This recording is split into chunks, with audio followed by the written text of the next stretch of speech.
안녕하세요, 여러분. 실버꽃 TV에 오신 것을 환영합니다. 저는 여러분과 함께할 이미선입니다. 오늘도 즐겁고 유익한 시간 되시길 바랍니다. 그럼 지금부터 시작해 볼까요? 여러분들은 현재 3단계 학습 단계인 유튜브 실버꽃 TV 실전 문제 동영상을 시청하고 있습니다. 실전 문제 풀이는 3개의 레벨 즉 초식 레벨, 내공 레벨, 레전드 레벨로 구분됩니다. 그럼 지금부터 10문제로 구성된 초식 레벨 시험을 시작하겠습니다. 초식 레벨은 OX 문제입니다. 해설은 시험 종료 후 진행됩니다. 1번 문제입니다.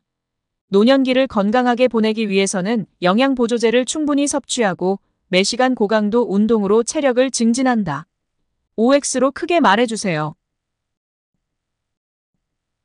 정답은 X입니다. 2번 문제입니다. 노년기의 신체적 특성 때문에 노화가 가역적으로 진행된다. O, X로 크게 말해주세요. 정답은 X입니다. 3번 문제입니다. 대상자가 부양 의무자로부터 부양을 받지 못하고 최저 생활을 유지하기 어려울 때 도움을 받을 수 있는 공적부조제도는 국민기초생활보장제도이다. O, X로 크게 말해주세요. 정답은 O입니다. 4번 문제입니다. 노인장기요양보험의 보험자는 국민건강보험공단이다. O, X로 크게 말해주세요. 정답은 O입니다. 5번 문제입니다. 노인장기요양보험제도의 재원은 보험료, 국가지원금, 본인부담금으로 구성된다. OX로 크게 말해주세요. 정답은 O입니다. 6번 문제입니다. 노인장기요양보험 표준 서비스 중 세탁, 체위 변경, 병원 동행은 일상생활 지원 서비스 내용에 해당한다. OX로 크게 말해주세요. 정답은 X입니다. 7번 문제입니다. 요양보호 서비스를 제공할 때 대상자의 상태 변화와 약 복용 여부를 파악하는 요양보호사의 역할은 동기유발자이다. OX로 크게 말해주세요. 정답은 X입니다. 8번 문제입니다. 대상자의 휴대전화 사용을 제한하는 것은 시설 정보에 대한 접근성을 보장받을 권리를 침해하는 것이다. OX로 크게 말해주세요. 정답은 X입니다. 9번 문제입니다. 가족이 일방적으로 전기와 수도를 끊어 대상자의 생존을 위협하는 노인학대 유형은 신체적 학대이다. OX로 크게 말해주세요. 정답은 O입니다. 10번 문제입니다. 요양보호사가 고용기관으로부터 업무상 부당한 대우를 받았을 때는 노인보호전문기관의 법적 처리 방안을 알아본다. OX로 크게 말해주세요. 정답은 X입니다. 나는 전설로 남을 것이다. 문제 해설편입니다. 오늘도 영양만 가득 가져가시기 바랍니다. 1번 문제입니다. 노년기를 건강하게 보내기 위해서는 영양보조제를 충분히 섭취하고 매시간 고강도 운동으로 체력을 증진한다. 영양보조제를 충분히 섭취한다는 표현은 영양보조제에 전적으로 의존한다는 의미이므로 부적절합니다. 그리고 노년기에는 고강도 운동보다는 저강도 운동을 해야 하고 체력 증진보다는 체력 유지가 더 적절한 것입니다. 정답은 X입니다. 위와 같이 문장의 의미를 분석해서 문제를 풀 수도 있지만 우리 교재에 있는 정답을 알고 있어야 비슷한 유형의 문제를 푸는데 도움이 될 것입니다. 기억하시기 바랍니다. 노년기를 건강하게 보내는 방법은 4가지입니다. 독서와 같이 뇌에 자극을 주는 활동, 정기적인 건강검진, 지역사회 활동, 자원봉사입니다. 뇌에 자극을 주는 활동, 정기적인 건강검진, 지역사회 활동, 자원봉사. 2번 문제입니다. 노년기의 신체적 특성 때문에 노화가 가역적으로 진행된다. 먼저 비가역적이라는 용어부터 알아보겠습니다. 비가역적이라는 것은 다시 원래 상태로 돌아갈 수 없다라는 것입니다. 그럼 노년기에 늙고 병든 몸은 치료를 한다고 해도 병들기 전 원래의 쌩쌩한 몸으로 돌아가서 날아다닐 수 있을까요? 이제 늙어서 안 됩니다. 원래대로 되돌아갈 수 없어요. 늙으면 되돌아갈 수 없다. 노년기에는 노화가 비가역적으로 진행된다는 것입니다. 정답은 X입니다. 여기서 노년기의 신체적 특성에 관해서 다시 한번 알아보겠습니다. 노년기에는 세포가 노화되고 면역 능력이 저하됩니다. 그리고 회복 능력과 잔존 능력 즉 적응력도 떨어집니다. 노화는 물론 비가역적으로 진행됩니다. 3번 문제입니다. 대상자가 부양 의무자로부터 부양을 받지 못하고 최저 생활을 유지하기 어려울 때 도움을 받을 수 있는 공적부조제도는 국민기초생활보장제도이다. 최저생활을 유지해주는 제도를 묻는 것입니다. 최저생활이라는 것은 곧 국민이 기초가 되는 생활은 국가가 보장해 주어야 한다는 것입니다. 국민이 기초가 되는 생활보장, 다시 말해서 국민기초생활보장제도입니다. 정답은 5입니다. 4번 문제입니다. 노인장기요양보험의 보험자는 국민건강보험공단이다. 노인장기요양보험제도와 건강보험제도는 별개의 제도로 운영되고 있으나 관리운영기관은 국민건강보험공단으로 일원화하고 있습니다. 정답입니다. 노인장기요양보험의 보험자는 국민건강보험공단이고 가입자는 국내에 거주하는 국민입니다. 그리고 노인장기요양보험 사업은 보건복지부 장관이 관장하고 있습니다. 5번 문제입니다. 노인장기요양보험 제도의 재원은 보험료, 국가지원금, 본인부담금으로 구성된다.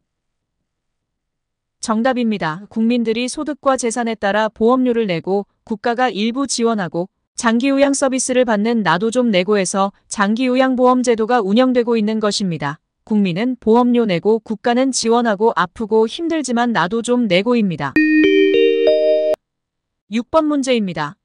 노인장기요양보험 표준 서비스 중 세탁, 체위 변경, 병원 동행은 일상생활 지원 서비스 내용에 해당한다. 표준 서비스에는 신체활동 지원 서비스, 일상생활 지원 서비스, 정서지원 의사소통 지원 서비스 등이 있습니다. 여기서 세탁은 일상생활 지원 서비스 맞습니다. 그러나 체위 변경은 체위 즉 신체와 관련이 있기 때문에 신체활동 지원 서비스에 해당합니다. 병원 동행은 일상생활 지원 서비스에 해당하는 항목입니다. 정답은 X입니다. 7번 문제입니다. 요양보호 서비스를 제공할 때 대상자의 상태 변화와 약 복용 여부를 파악하는 요양보호사의 역할은 동기유발자이다. 요양보호사의 역할을 묻는 문제입니다. 먼저 요양보호사의 역할에 관해서 알아보겠습니다. 요양보호사의 역할입니다. 요양보호사는 첫째, 정보전달자 역할, 둘째, 관찰자 역할, 셋째, 숙련된 수발자 역할, 넷째, 말벗과 상담자 역할, 다섯째, 동기 유발자 역할, 여섯째, 옹호자 역할을 수행합니다. 정보전달자 역할은 대상자의 신체적 심리적 정보를 가족, 시설장, 의료진 등에게 전달하는 것입니다. 관찰자 역할은 맥박, 호흡, 체온, 혈압 등의 변화와 심리적인 변화까지 관찰하는 것입니다. 숙련된 수발자 역할은 요양 서비스에 대한 지식과 기술로 필요한 서비스를 지원하는 것입니다. 말벗과 상담자 역할은 의사소통 기법을 활용하여 대상자와의 관계를 형성하는 것이고 동기 유발자 역할은 대상자의 능력을 최대한 발휘하도록 하고 대상자 스스로 신체 활동을 하도록 격려하는 것입니다. 그리고 옹호자 역할은 대상자가 성희롱을 당했을 때 기관장에게 보고하고 학대의심 사례가 발생했을 때에는 경찰서에 신고하는 것입니다.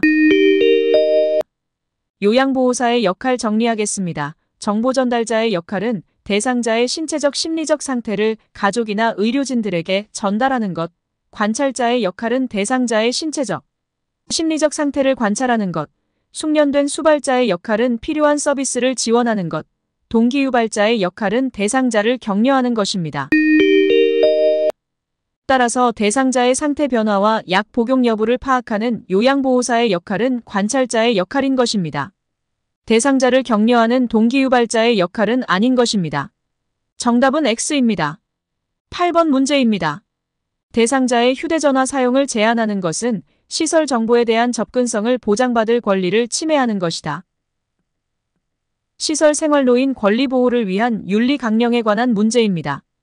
윤리 강령에는 대상자가 원할 때 유무선 전화기를 사용할 있는 사생활과 비밀 보장에 관한 권리가 있습니다. 전화. 내가 누군가와 남모르게 속삭일 수 있어. 전화하면 사생활과 비밀 보장입니다. 사생활과 비밀 보장에 관한 권리를 침해한 것입니다. 정답은 X입니다. 9번 문제입니다. 가족이 일방적으로 전기와 수도를 끊어 대상자의 생존을 위협하는 노인학대 유형은 신체적 학대이다. 노인학대에 관한 문제입니다. 먼저 노인학대 유형에 관해 알아보겠습니다. 노인학대의 유형에서 신체적 학대에 해당하는 사례입니다. 첫째, 물건을 파손하는 행위로 위협한다. 둘째, 집에 들어오거나 집 밖으로 나가지 못하게 통제한다. 셋째, 생존 유지에 필요한 장치나 식사 등을 단절시킨다. 넷째, 불필요한 약물을 복용시킨다. 이 모든 것이 신체적 학대에 해당하는 것입니다. 식사와 약물은 신체적 학대에 해당합니다. 다 기억하시기 바랍니다. 정서적 학대에 해당하는 사례입니다. 첫째, 노인에게 욕설과 협박을 일삼는다. 둘째, 말을 걸지 않거나 대화를 하지 않는다. 셋째, 없는 사람 취급하고 이성 교제를 방해한다. 넷째, 종교활동이나 집안 경조사에 참여시키지 않는다. 다섯째, 친구나 친지들과의 연락을 차단한다. 정서는 정신적 상태를 말하는 것입니다. 정신적으로 힘들게 하는 것은 정서적 학대입니다. 대상자의 기본 생존 유지에 필요한 장치나 식사 등을 단절시키는 것은 신체적 학대에 해당하는 것입니다. 정답은 O입니다. 물건을 파손하는 행위로 위협하거나 집 밖으로 나가지 못하게 통제하거나 불필요한 약물을 복용시키는 것도 신체적 학대에 해당하는 것입니다. 10번 문제입니다. 요양보호사가 고용기관으로부터 업무상 부당한 대우를 받았을 때는 노인보호전문기관의 법적 처리 방안을 알아본다. 정답은 X입니다. 장기요양요원 즉 요양보호사가 업무상 부당한 대우를 받았을 때에는 장기요양요원지원센터에 상담 신청해야 합니다. 장기요양요원이 곧 요양보호사입니다. 따라서 장기요양요원 지원해주세요 요청할 때는 장기요양요원지원센터입니다. 쇼펜하우어의 명언입니다. 우리는 쾌락 대신 지혜를, 행복 대신 깨달음을 추구해야 한다. 구독, 좋아요 부탁드립니다. 수고하셨습니다.